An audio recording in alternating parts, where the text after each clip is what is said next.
Single sign-on. Single sign-on is a property of access control of multiple related, but independent software systems. With this property, a user logs in once and gains access to all systems without being prompted to log in again at each of them. Conversely, single sign-off is the property whereby a single action of signing out terminates access to multiple software systems. As different applications and resources support different authentication mechanisms, single sign-on must internally translate and store credentials for the different mechanisms, from the credential used for initial authentication. Benefits. Benefits of using single sign-on include reducing password fatigue from different username and password combinations, reducing time spent re-entering passwords for the same identity, reducing IT costs due to lower number of IT help desk calls about passwords. SSO shares centralized authentication servers that all other applications and systems use for authentication purposes and combines this with techniques to ensure that users do not have to actively enter their credentials more than once. Criticisms. The term enterprise reduced sign-on is preferred by some authors who believe single sign-on to be impossible in real use cases.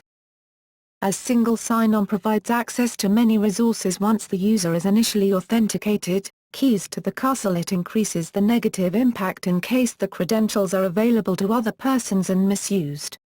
Therefore, single sign-on requires an increased focus on the protection of the user credentials, and should ideally be combined with strong authentication methods like smart cards and one-time password tokens. Single sign-on also makes the authentication systems highly critical. A loss of their availability can result in denial of access to all systems unified under the SSO. SSO can thus be undesirable for systems to which access must be guaranteed at all times, such as security or plant floor systems. Security. In March 2012, a research paper reported an extensive study on the security of social login mechanisms. The authors found 8 serious logic flaws in high-profile ID providers and relying party websites, such as OpenID, including Google ID and PayPal Access, Facebook, Janrin, Freelancer, Farmville, and Sears.com. Because the researchers informed ID providers and relying party websites prior to public announcement of the discovery of the flaws, the vulnerabilities were corrected, and there have been no security breaches reported. Common configurations. Kerberos-based. Initial sign-on prompts the user for credentials, and gets a Kerberos ticket granting ticket, TGT. Additional software applications requiring authentication, such as email clients, wikis, revision control systems, etc., use the ticket granting ticket to acquire service tickets, proving the user's identity to the mail server/wiki server/etc. without prompting the user to re-enter credentials. Windows environment, Windows login fetches TGT. Active Directory-aware applications fetch service tickets, so user is not prompted to re-authenticate.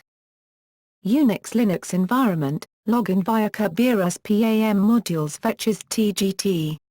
Kerberized client applications such as Evolution, Firefox, and SVN use service tickets, so user is not prompted to re-authenticate. Smart card-based. Initial sign-on prompts the user for the smart card. Additional software applications also use the smart card, without prompting the user to re-enter credentials. Smart card-based single sign-on can either use certificates or passwords stored on the smart card.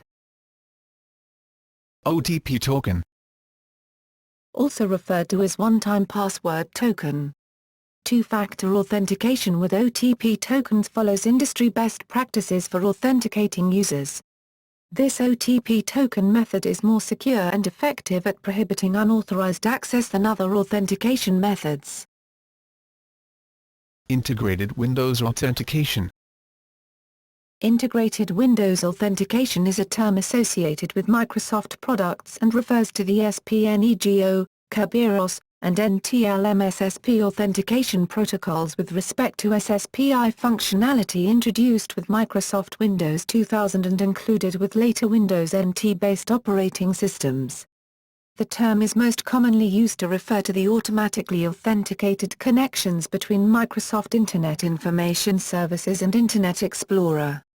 Cross-platform Active Directory integration vendors have extended the integrated Windows authentication paradigm to Unix, Linux and Mac systems.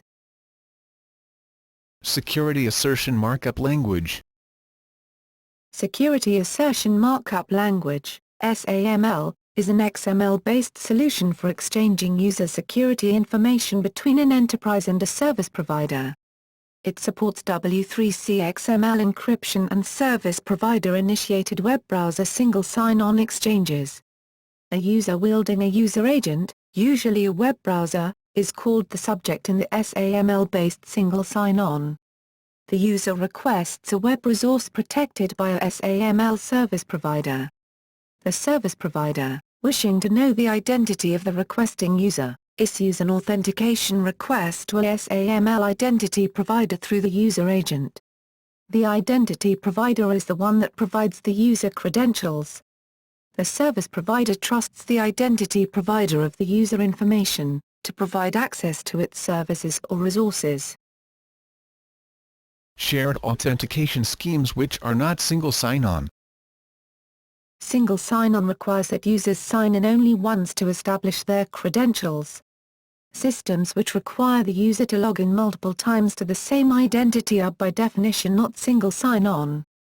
For example, an environment where users are prompted to log into their desktop, then log into their email using the same credentials, is not single sign-on. A newer variation of shared authentication has been developed using mobile devices as access controllers.